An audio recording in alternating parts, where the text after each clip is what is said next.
berbakti menyusun neraka. Kita miliki bahan bakarnya, beri waktu tunggu datangnya. O2 dijual oleh negara, oh terima kasih kan usahanya.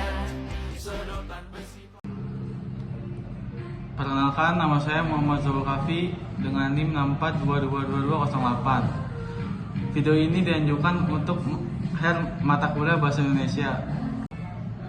Korupsi merupakan tindakan penyalahgunaan jabatan atau wewenang untuk keuntungan pribadi.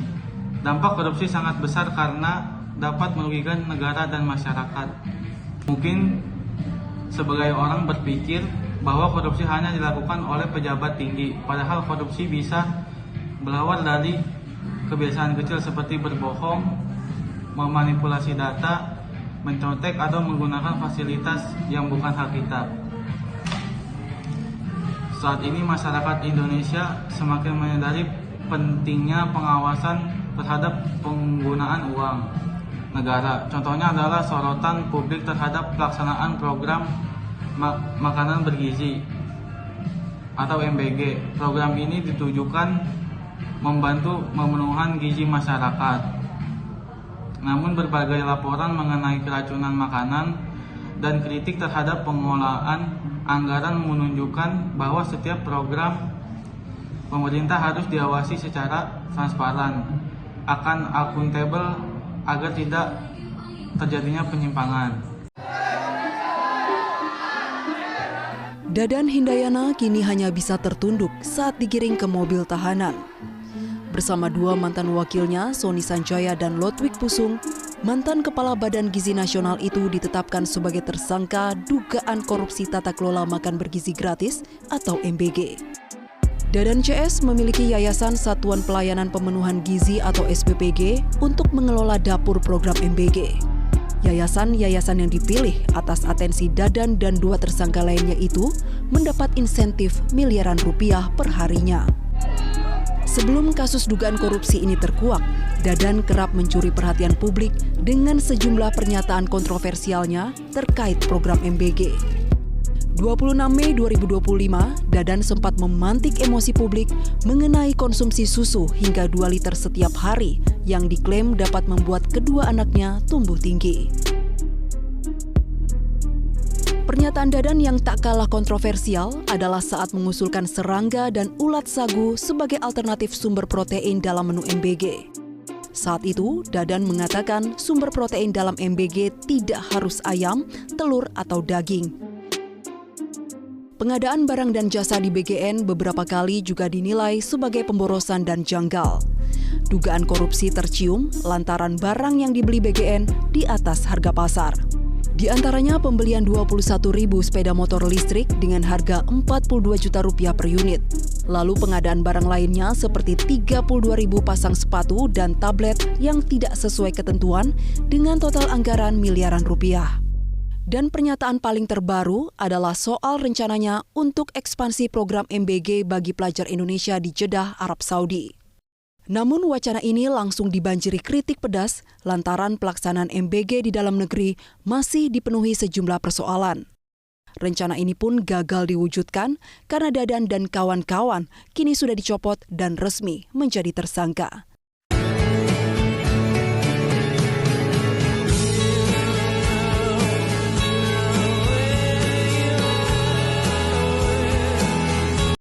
Salam sejahtera, swastiastu, namo buddhaya, salam kebajikan. Yang terhormat Pak Dirdik beserta Pak Kasubdit beserta jajaran tim penyidik, Pak Kabid Humas serta rekan-rekan media yang saya hormati. Pada kesempatan malam ini, tim penyidik Kejaksaan Agung telah memeriksa seorang saksi selaku komisaris PT IAT berinisial AM, di mana hasil dari pemeriksaan dan pendalaman baik melalui saksi-saksi dan juga alat bukti yang ada, tim penyidik Kejaksaan Agung Gunung Kidul telah menetapkan sebagai tersangka bagaimana duduk perkaranya. Di samping kita ada Pak Dirdik yang akan menyampaikan. Silakan waktu dan tempat kami persilakan Pak Dirdik.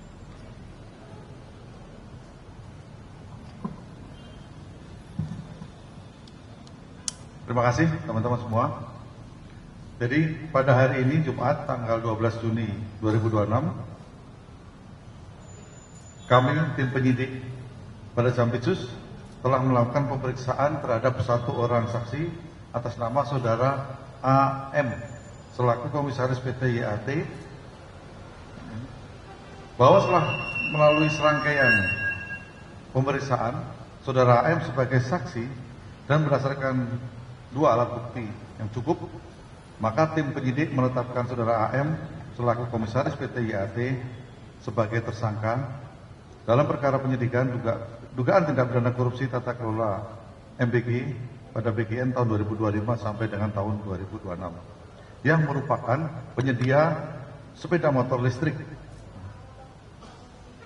dengan kasus posisi sebagai berikut, bahwa pada awal tahun 2025 saudara AM selaku komisaris dan pengendali PT YAT yang bergerak di bidang pengadaan barang dan logistik melakukan pertemuan dengan saudara LP yang menjabat selaku wakil kepala BGN dengan tujuan melakukan presentasi profil perusahaan dalam rangka mengerjakan proyek-proyek pengadaan barang di BGN.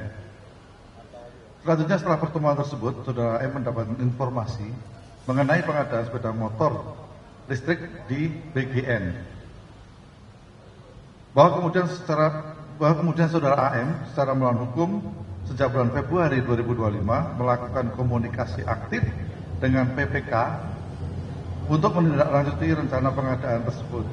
Padahal PT YAT belum memiliki dealer atau bengkel aktif serta tidak memenuhi persyaratan dan proses pengadaan pada saat itu juga belum dimulai. Bahwa oleh karena PT YAT tidak memenuhi syarat selaku vendor dalam pengadaan sepeda motor listrik, untuk memudahkan dalam memenangkan kegiatan pengadaan sepeda motor listrik tersebut, saudara M bekerjasama dengan saudara AA dengan melakukan akuisisi PT ASE dan melakukan komunikasi aktif dengan para pihak pelaku pengadaan. Bahwa saudara M secara melakukan melakukan penggelembungan harga atau markup untuk setiap unit sepeda motor listrik dengan tujuan mendekati paku yang tersedia dalam pengadaan tersebut. Yang sebelumnya, harga perkiraan sendiri atau HPS dan kerangka acuan kerja atau KAK telah dilakukan pengkondisian oleh pihak BGN dan tersangka. Bahwa saudara M secara melawan hukum telah mendapatkan bayaran penuh 100% atas pengadaan sepeda motor listrik sesuai dalam berita acara serah terima yang telah dimanipulasi. Seolah-olah perakitan sepeda motor telah selesai dan sesuai spesifikasi, padahal harga dan spesifikasi motor listrik tersebut tidak sesuai dengan standar barang dan kebutuhan BMN. Tersangka disangka melanggar pasal 603 dan 604 KUHP, dan saat ini tersangka dilakukan penahanan selama 20 hari ke depan di Rutan Salemba, Cabang Kejaksaan Negeri Jakarta Selatan. Terima kasih. Baik, demikian kronologis perkaranya. Silakan kalau ada pertanyaan. Ya, silakan. Mas Abeng dari Republika ya. Pak Dirdik, itu kan tadi kan disebutkan adanya markup. Berapa nilai markupnya dari HPS yang sudah ditentukan? Kemudian apakah nominal motor listrik yang diadakan itu seperti penjelasan sebelumnya beberapa unit itu, dan nilai anggarannya apakah masih sama 1 sekian triliun itu? Kemudian tadi disebutkan tersangka Andrew ini dia ketemu dengan tersangka Lodwig untuk pengadaan motor listrik tadi. Apakah tersangka Lodwig juga ada menerima hasil dari keuntungan yang didapatkan oleh tersangka Andrew?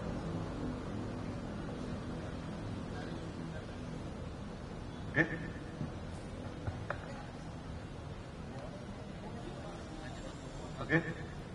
Sudah kami jawab. Yang pertama, anggaran betul sekitar 1,1 triliun kurang lebih sekitar segitu. Kemudian untuk markup-nya itu sedang kami hitung secara pastinya. Kami bisa menyatakan itu ada markup karena pembentukan harga perkiraan sendiri itu dilakukan secara melawan hukum. Jadi secara dikondisikan, tidak seperti real apa adanya atau tidak normal seperti apa adanya sehingga terdapat pengadaan yang kompetitif, ya, sehingga mendapatkan harga yang kompetitif. Ini tidak, ya, sehingga kami bisa mengatakan itu ada markup.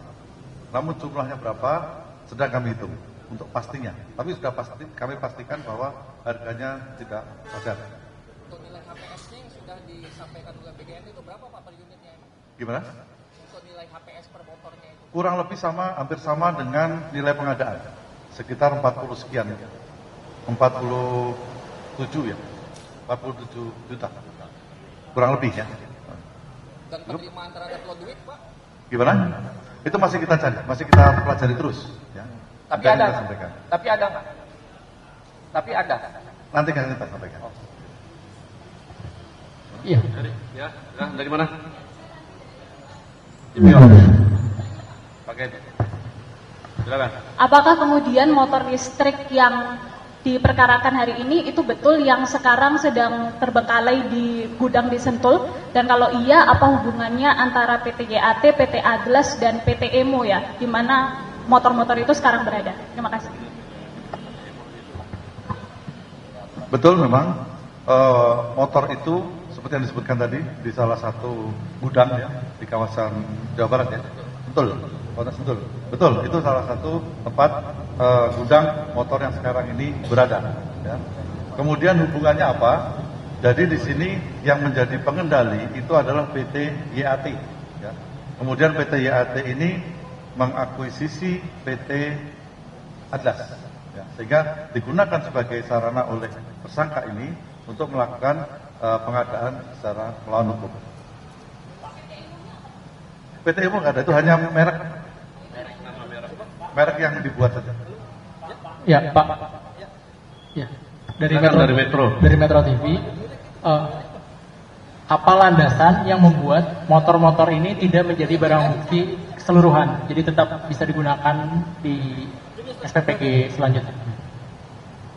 Jadi barang bukti itu tidak harus barang yang diadakan ini semuanya ya. Tidak harus semua menjadi barang bukti. Ya.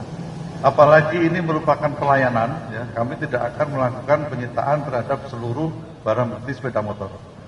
Kami hanya membutuhkan jejak-jejak langkah pengadaan ini, sehingga tidak perlu semua motor itu akan dilakukan penyitaan.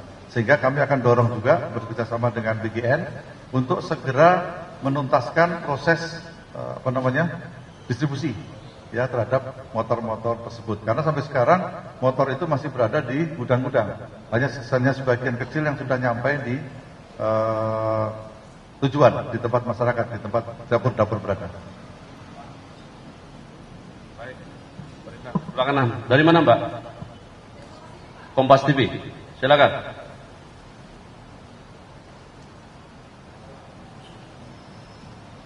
Selamat malam Pak, saya Fedriska dari Kompas TV. Kan ini kan sebetulnya kalau kita lihat duduk perkaranya kan ada beberapa perkara ya Pak. Ada terkait dengan markup, ada juga terkait dengan jual beli titik SPPG. Nah Pak, dari berapa tersangka dan berapa juga saksi yang sudah diperiksa, ini klaster dari modus korupsi ini bagaimana sih Pak sebetulnya? Dan juga kemudian kemarin saya sebetulnya tanya terkait dengan beberapa nama yang disebut dalam BAP. Ini ada update terbaru nggak Pak terkait dengan hal tersebut? Terima kasih.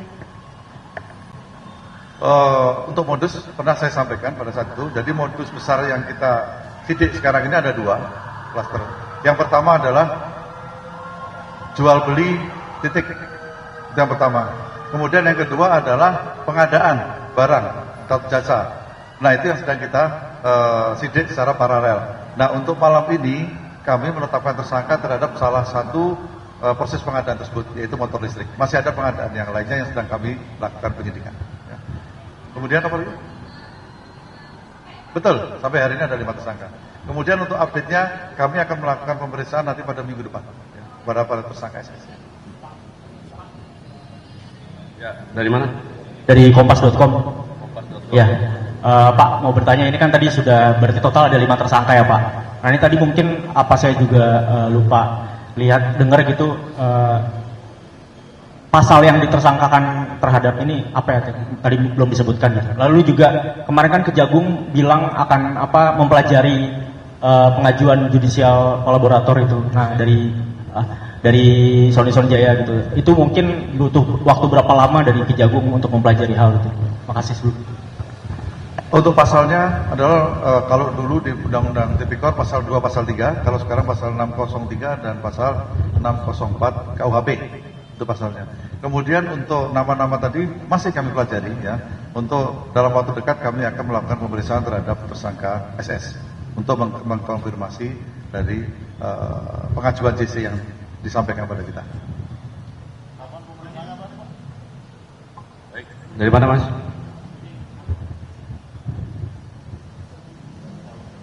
Dari mana?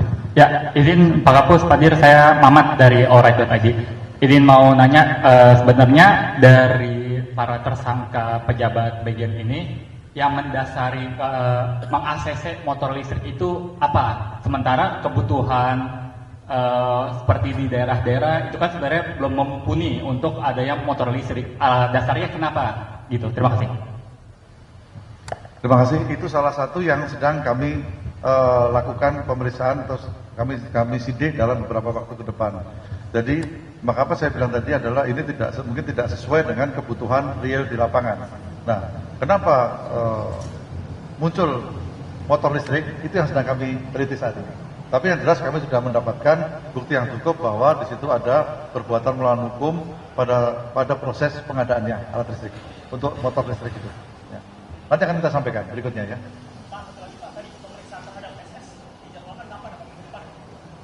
Secepatnya, nanti kita sampaikan. Secepatnya. Baik. Sudah ya? Cukup? Oke, kalau sudah ini nggak ada lagi, terima kasih.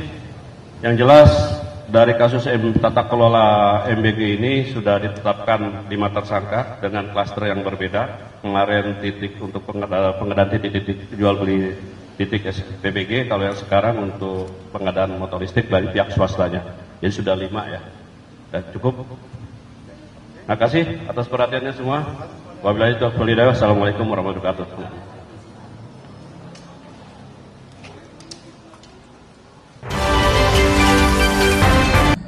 Selain itu, Indonesia juga menghadapi berbagai kasus korupsi besar yang merugikan negara hingga triliunan rupiah. Kasus-kasus tersebut menjadi pelajaran bahwa korupsi tidak hanya menyebabkan kerugian keuangan negara, tetapi juga menghambat pembangunan dan menurunkan kepercayaan masyarakat terhadap institusi publik. Akibat korupsi, dana yang seharusnya digunakan untuk pendidikan, kesehatan, pembangunan jalan, dan pelayanan masyarakat menjadi berkurang. Pada akhirnya masyarakatlah yang merasakan dampaknya. Karena itu, pendidikan anti korupsi sangat penting ditanamkan sejak dini. Nilai-nilai seperti kejujuran, tanggung jawab, disiplin, kerja keras, dan kepedulian harus menjadi bagian dari kehidupan sehari-hari. Sebagai generasi muda, kita dapat berkontribusi dalam mencegah korupsi dengan selalu bersikap jujur, tidak menyontek, mematuhi aturan, dan berani mengatakan kebenaran. Mari kita mulai dari diri sendiri, karena Indonesia yang bersih dari korupsi tidak dimulai dari orang lain, tetapi dimulai dari kita. Ingat, korupsi merugikan semua orang. Jujur adalah pilihan terbaik untuk masa depan Indonesia. Audio Jungle.